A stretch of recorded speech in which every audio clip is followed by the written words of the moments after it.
ಈಗ ಆತಂಕದ ಕಡಲಾಗ್ತಾ ಇದೆ. ಬೆಂಗಳೂರಿನ ಹೊರವಲಯದಲ್ಲಿ ಅರ್ಕಾವತಿ ಹಾದು ಹೋಗೋ ಹಳ್ಳಿಗಳೆಲ್ಲ ಅಕ್ರಮ ಮರಳು ದಂಧೆ ಎಗ್ಗಿಲ್ಲದೆ ಸಾಗಿದೆ.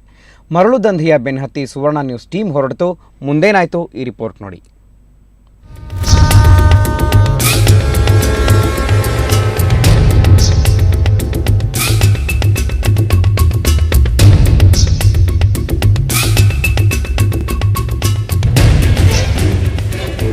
ಬೆಂಗಳೂರಿನ ಹೊರವಲಯದಲ್ಲಿರೋ ಮಂಚಿನಬೆಲೆ ಜಲಾಶಯ ಎಲ್ಲರಿಗೂ ಚಿರಪರಿಚಿತ.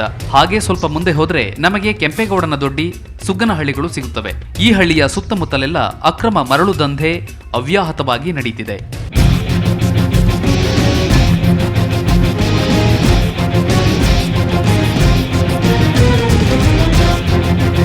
ರಾಮನಗರ ಜಿಲ್ಲಾ ವ್ಯಾಪ್ತಿಗೆ ಬರೋ ಈ ಹಳ್ಳಿಗಳಲ್ಲಿ ಯಥೇಚ್ಛವಾಗಿ ತೋಟಗಳಿವೆ. ತೋಟಗಳಿಗೆ ಅರ್ಕಾವತಿ ನದಿಯೇ ಆಸರೆ. ಆದರೆ ಈ ಹಳ್ಳಿಗಳ ಜನರು ಅರ್ಕಾವತಿ ಒಡಲನ್ನೇ ಬಗೆದು ಮರಳು ತೆಗೆಯುತ್ತಿದ್ದಾರೆ.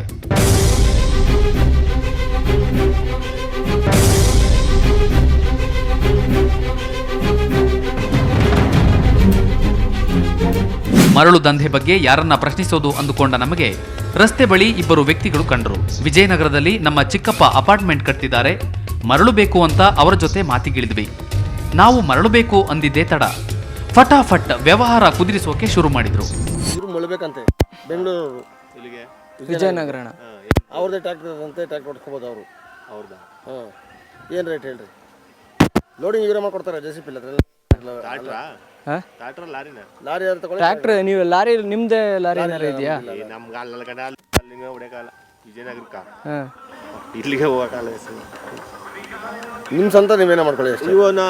ಇವ್ರಿಗೆ ಹೇಳ್ಬಿಡ್ರಿ, ಸುರೇಶ್ ಅವ್ರಿಗೆ ಲಾರಿಯಲ್ಲಿ ಹಾಕ್ಬಿಡ್ತಾರೆ. ಅಪಾರ್ಟ್ಮೆಂಟ್ಸ್ಗೆ ಲಾರಿಯಾಗಿ ಹಾಕ್ಸ್ಬಿಡ್ತಾರೆ ಅವರು. ಲೇಲ್ಯಾಂಡ್ ದೊಡ್ಡ ಗಾಡಿ ಅವರೆಲ್ಲ ಪ್ಲಾಂಟ್ಗಳಿಗೆ ಅಲ್ಲಿಗೆ ಹೊಡಿತಾ ಇರ್ತಾರೆ. ಹೌದಾ ಸರ್, ಹೆಂಗ್ ಮಾಮೂಲಿ ಪ್ಲಾಂಟ್ ಹೊಡಿತಾರೆ. ಇಲ್ಲೇ ರಾಜ್ಕುಮಾರ್ ಮಸೀದಿ ಇದಲ್ವಾ, ರಾಜ್ಕುಮಾರ್ ಮಸೀದಿ ಪ್ಲಾಂಟ್ ಒಂದು ಅಲ್ಲಿ ಹೊಡಿತಾರೆ ಅವರು. ಅವರೆಲ್ಲ ಹೊಡಿತಾರೆ. ನಮ್ಗೆ ಏನ್ ತೊಂದ್ರೆ ಇಲ್ಲಲ್ಲ, ಅವ್ರು ಹೆಂಗ ಹೊಡ್ಕೋತಾರೆ. ನಿಮ್ಗೆ ರೇಟ್ ಕೊಟ್ಬಿಟ್ರೆ ಹೆಂಗೆ ಸರ್ ರೇಟ್? ಸ್ವಂತ ಮಳ್ಳು ಅವ್ರದ್ದು ಮಾಡ್ತಾರೆ. ಪೊಲೀಸರು ಚೆಕ್ ಪೋಸ್ಟ್ ಆದಿಲ್ಲ. ಅಯ್ಯೋ, ಅವ್ರ ದೊಡ್ಡ ಹಿಂಸೆ ಆಗ್ಬಿಡದೆ. ಈಗ ಏನ್ ಮಾಡೋದು? ಅವ್ರಿಗೆ ಸ್ವಂತ ಲಾರಿ ಇಲ್ಲದ ಕಾರಣ ಈ ಮರಳು ಡೀಲರ್ಸ್ ಇನ್ನೊಬ್ಬ ಮರಳು ವ್ಯಾಪಾರಿಗಳಿಗೆ ಫೋನ್ ಹಚ್ಚಿ ಮಾತನಾಡಿದ. ರವೀಣ, ಇಲ್ಲಿ ಯಾರು ಸರ್? ಯಾರೋ ವಿಜಯನಗರದಿಂದ ಬಂದಿದ್ದಾರೆ. ನಿಮ್ಮ ಇದು ಅಪಾಯಿಂಟ್ಮೆಂಟ್ಸ್ ಮುಳ್ಬೇಕಂತೆ. ಮಾರುತಿ ವ್ಯಾನಲ್ಲಿ ಬಂದವ್ರೆ. ಕೊಡ್ತೀನಿ, ಮಾತಾಡ್ತೀರಾ? ಕೊಡ್ತೀನಿ. ಫೋನ್ನಲ್ಲಿ ಮಾತಾಡಿದ ನಂತರ ಇನ್ನೇನು ವ್ಯವಹಾರ ಮುಗೀತು ಅಂತ ಅಂದ್ಕೊಂಡಿದ್ವಿ. ನಮ್ಮನ್ನ ಮರಳು ತೆಗೆಯೋ ಜಾಗಕ್ಕೆ ಕರೆದುಕೊಂಡು ಹೋಗದೆ ವ್ಯವಹಾರ ಮುಗಿಸಿಬಿಟ್ರು ಅನ್ನುವಷ್ಟರಲ್ಲಿ ಮತ್ತೆ ಮರಳಿನ ವಿಷಯ ಎತ್ತಿದ್ವಿ. ನಾವು ಬೆಳ್ಕೋಡಿ ಆ ಕಡೆ ಸೈಡಿಂದ ತರಿಸುವ ಅನ್ಕೊಂಡಿದ್ವಿ. ಇವ್ರ ಜೊತೆ ಹೋಗಿ ನೀವು ಈಗ ಬಂದಾರ ಅಲ್ವಾ? ಜಾಡಲ್ ಅವರ ಯಾರು? ನಮ್ಮ ಹುಡುಗರು ಅವ್ರೆ. ಅವ್ರಿಲ್ಲ, ಮಂಚ ಮೇಲೆ ಇದ್ದಾರಂತ. ಈಗ ಮಳ್ಳಿ ನೋಡ್ಕೊಳ್ಳಿ. ನಿಮ್ಗೆ ಓಕೆ ಅಂದ್ರೆ ಆ ನಂಬರ್ಗೆ ಫೋನ್ ಮಾಡಿ, ಇಲ್ಲ ಅಂದ್ರೆ ಆ ನಂಬರ್ ಫೋನ್ ಮಾಡಿ. ಅಲ್ಲಿಂದ ನಮ್ಮನ್ನ ಮರಳು ತೆಗೆಯೋ ಜಾಗಕ್ಕೆ ಕರೆದುಕೊಂಡು ಹೋದ್ರು. ಬೈಕಿನಲ್ಲಿ ಹೋಗ್ತಿದ್ದವರನ್ನ ಹಾಗೆ ಫಾಲೋ ಮಾಡಿದ್ವಿ.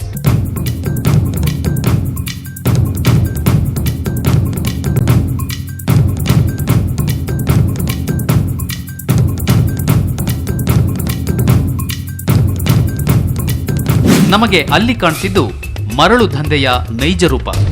ಕೆಂಪೇಗೌಡನ ದೊಡ್ಡಿ, ಸುಗ್ಗನಹಳ್ಳಿಯಲ್ಲಿ ರೈತರೇ ಅವರವರ ತೋಟದ ಹಿಂಬದಿಯಲ್ಲಿ ಮರಳು ದಂಧೆ ನಡೆಸುತ್ತಿದ್ದಾರೆ. ಈ ಹಳ್ಳಿಗಳಲ್ಲಿ ರೈತರಿಗೆ ಇದೇ ಬಿಸ್ನೆಸ್.